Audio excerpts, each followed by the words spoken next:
Bismillahirrahmanirrahim. Alhamdulillahi rabbil alamin.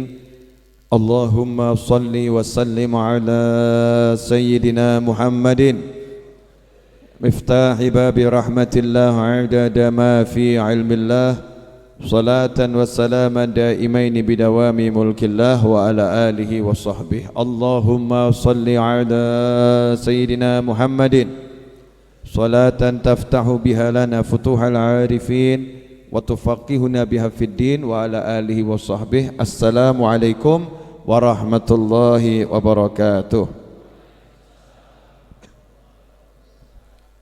Sebelum majelisnya kita lanjutkan, maka mari kita penuhi adab-adab majelis. Yang pertama yang paling penting adalah menciptakan ketenangan di dalam majelis dengan diam dan mendengarkan. Karena itu semua yang bawa handphone jangan lupa, termasuk Habib Novel. Maka saya cek handphone saya, harap posisinya silent, sehingga kalau ada panggilan masuk atau SMS WhatsApp masuk tidak terdengar suara. Karena diam di dalam majelis itu akan menyebabkan rahmat Allah Ta'ala turun. Malaikat berdatangan ya, malaikat berdatangan. Karena itu malaikat yang khusus tugasnya cari orang yang belajar, mengajar, malaikat yang tugasnya khusus untuk zikir, namanya juga malaikatnya As-Sakinah ya, As-Sakinah, malaikat ketenangan ya. Malaikat ketenangan. Karena itu kalau majelisnya tenang, maka nanti malaikat tenang datang, yang hadir jadi tenang. Di antara ciri-ciri yang hadir tenang itu, walaupun hutangnya banyak, tenang. Walaupun punya masalah dengan masalahnya, tetap tenang. Kenapa? Sudah diajak kenalan dengan malaikat tenang. Nah, orang yang hidupnya kemurungsung itu lawan katanya tenang.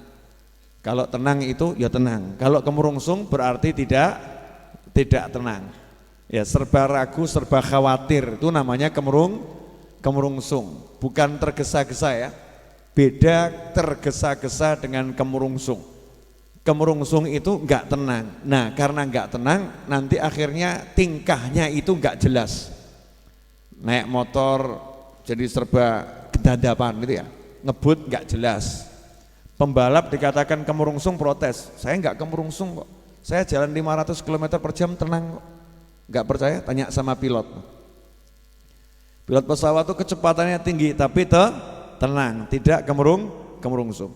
Ada orang yang naik sepeda ontel, kecepatan enggak seberapa, tapi enggak tenang, kemurungsung, gedandapan. Yang lihat saja bingung. Ya, ini orang ngapain ya? Jalannya enggak jelas, mau nabrak sana, mau nabrak sini. Kenapa terjadi seperti itu? Tidak ada ketenangan. Nah, tenang ini muncul karena tenang. Karena itu dalam Al-Qur'an disebutkan wa idza quri'al Qur'anu fastami'u lahu wa ansitu la'allakum turhamun.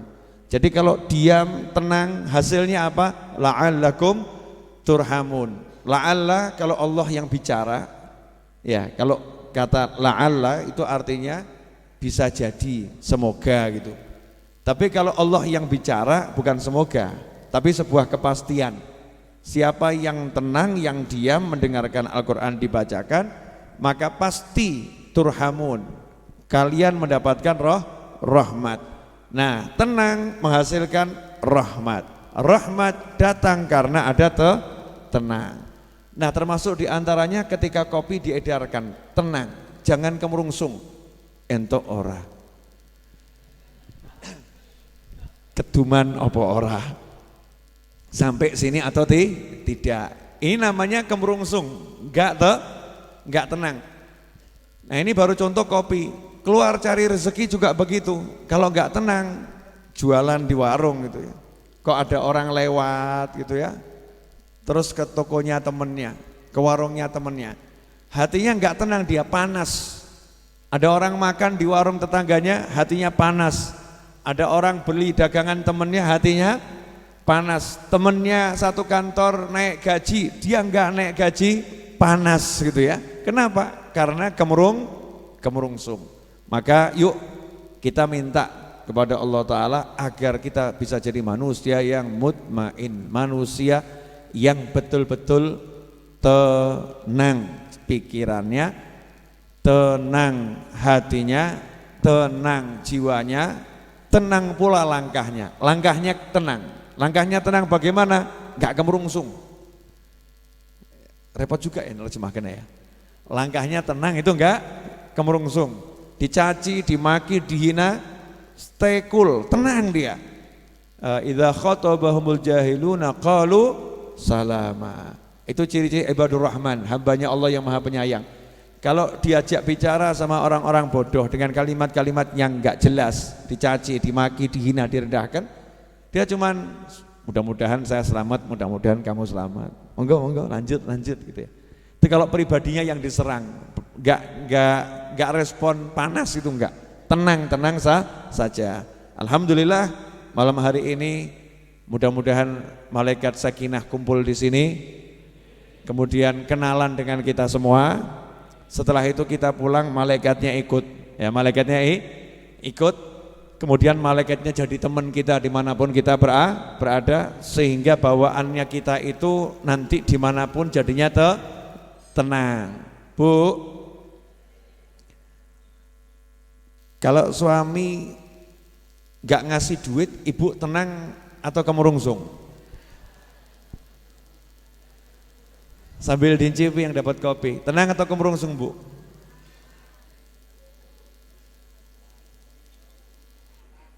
Kemerungsung. Saya naikkan level pertanyaan lebih tinggi. Ibu kalau dengar gosip suami ibu nikah lagi, tenang atau kemerungsung?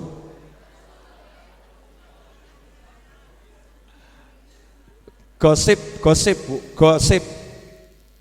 Ibu tenang atau kemerungsung? Jawabannya cukup jelas dari atas sana sambil ngelempar kopi. Kemerungsung beb ya, kemerungsung gak tenang. Nah ini penyakit yang paling bahaya.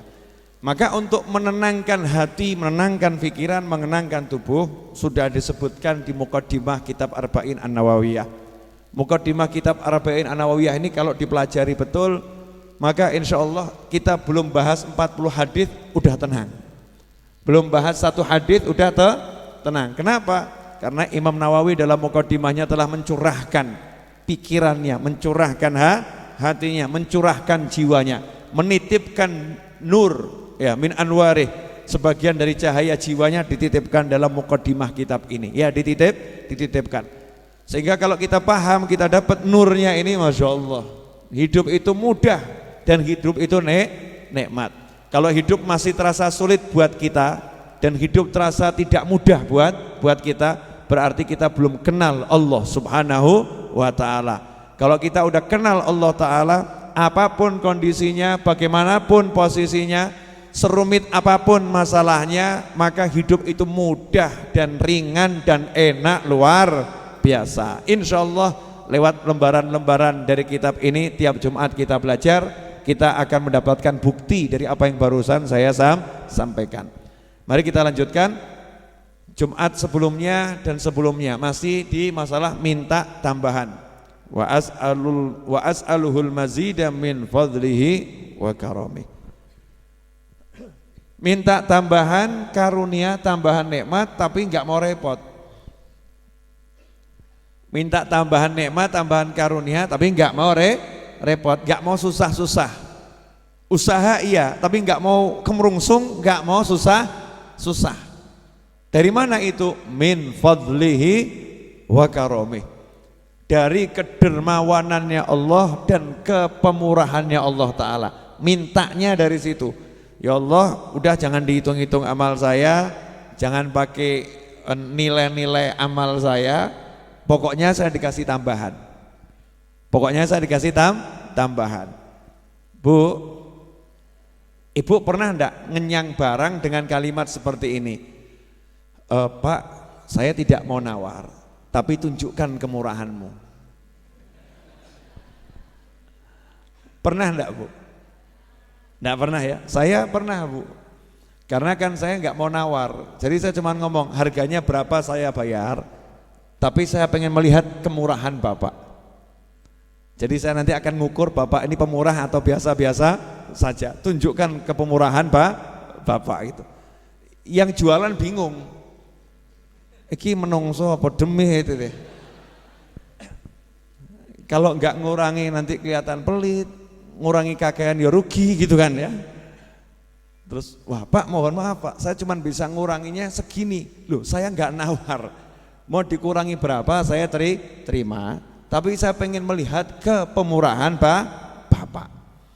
Nah orang dibegitukan saja malu kok, betul kan ya? Ada rasa malu. Lah ini Allah yang maha kuasa, Allah yang maha pemurah, Allah yang maha kaya. Kita ngomong sama Allah, Gusti ya Allah, saya nggak minta hitung-hitungan karena kalau dihitung ya remuk. Dihitung ya remuk, hancur kita nih kalau dihitung ya. Saya cuma minta kasih sayangmu, dermawanmu ya Allah, maha pemurahmu tunjukkan kepada saya. Itulah caranya para wali kalau minta sama Allah Ta'ala. Caranya ilmu ngalem. Ya ngalem. Pak, ngalem itu enak enggak? Enak ya, ngalem. Ngalem itu mesti hasilnya enak. Walaupun ditolak tetap enak. Nah, ini baru ngalem sama manusia enak, apalagi kita ngalem sama Allah Ta'ala, manja-manja dengan Allah Subhanahu wa Ta'ala, itu nikmatnya luar biasa. Itu kemarin alinea pertama muqaddimah. Alhamdulillah malam ini kita geser naik kelas menuju alinea kedua. Ya mudah-mudahan alinea keduanya bisa selesai malam hari ini, karena kalau tidak nanti muqaddimahnya nggak rampung-rampung. Boleh dilanjut? Tirukan saya ya. Wa asyhadu an la ilaha illallah al-wahidul qahhar al-karimul ghaffar wa asyhadu anna Muhammadan abduhu wa rasuluh wa habibuhu wa khaliluh afdalul makhluqin al-mukarramu bil Qur'anil aziz al-mu'jizatil mustamirrah ala ta'aqubis sinin wa bis sunan al-mustanirati lil mustarsyidin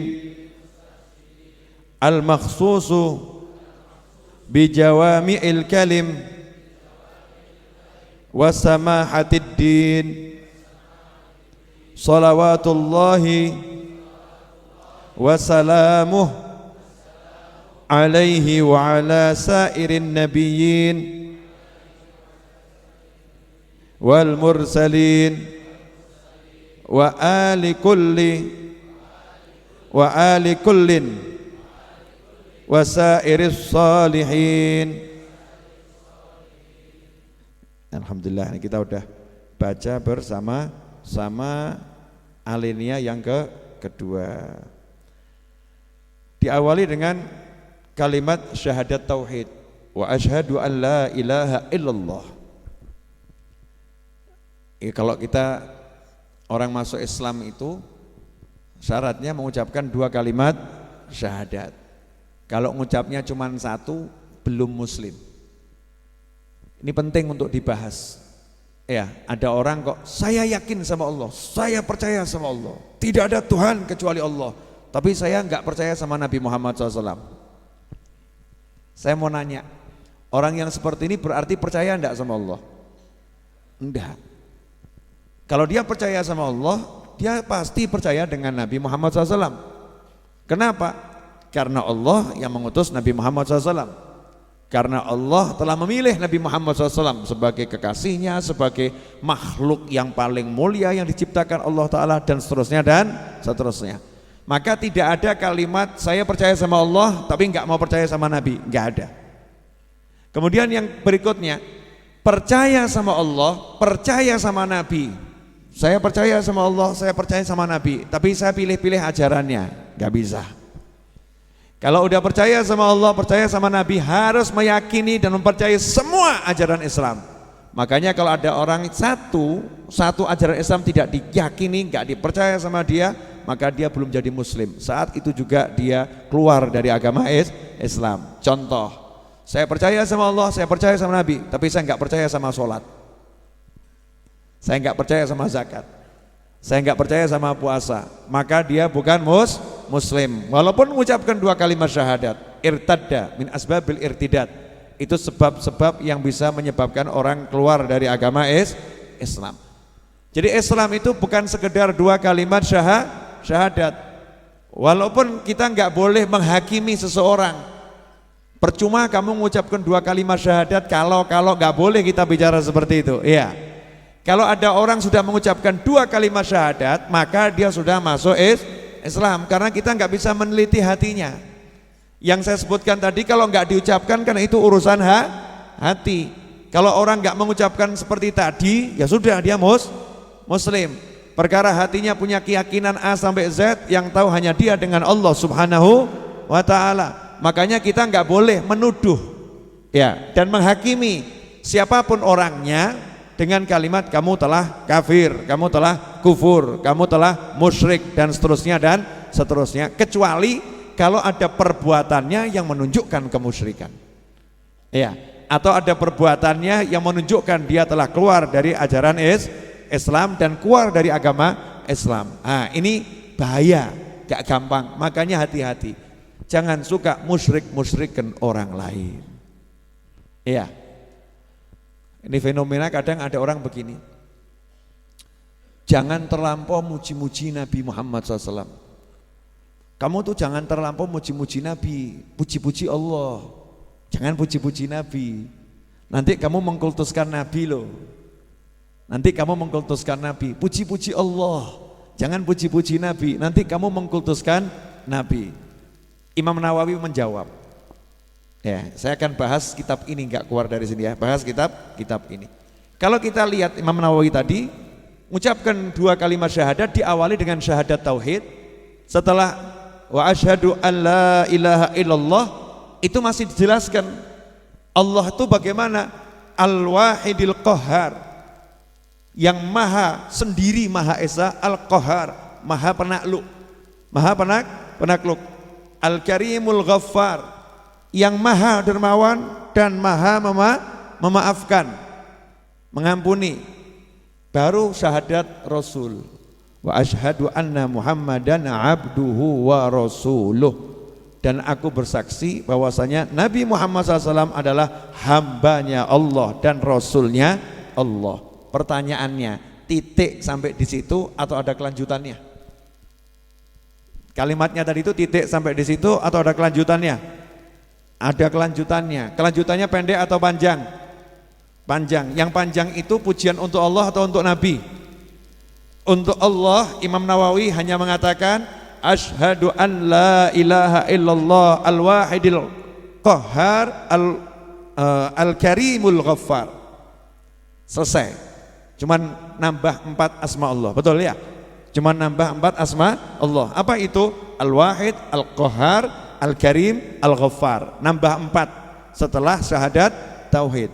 Tapi coba, begitu syahadat Rasul bicara tentang Nabi Muhammad SAW, wa asyhadu anna Muhammadan abduhu wa rasuluh, Imam Nawawi nambahin wa habibuhu wa khaliluh, afdhalul makhluqin, al-mukarramu bil Qur'anil aziz, al-mu'jizatil mustanirati ala ta'uqub sinin wa bisnanil mustanirati lil mustarsyidin, al-makhsusu bi jawami'il kalim wa samatiddin, sholawatullahi bla bla bla sampai akhir. Paham maksud saya enggak ini? Artinya Imam Nawawi ngajari, kamu kalau nyebut Allah itu nyebut semakin banyak nama Allah bagus. Kamu kalau nyebut Nabi, nyebut semakin banyak keistimewaan Nabi bagus. Memang seharusnya kita kepada Allah, kepada Nabi begitu, muja-muji. Muja-muji itu ajaran Islam.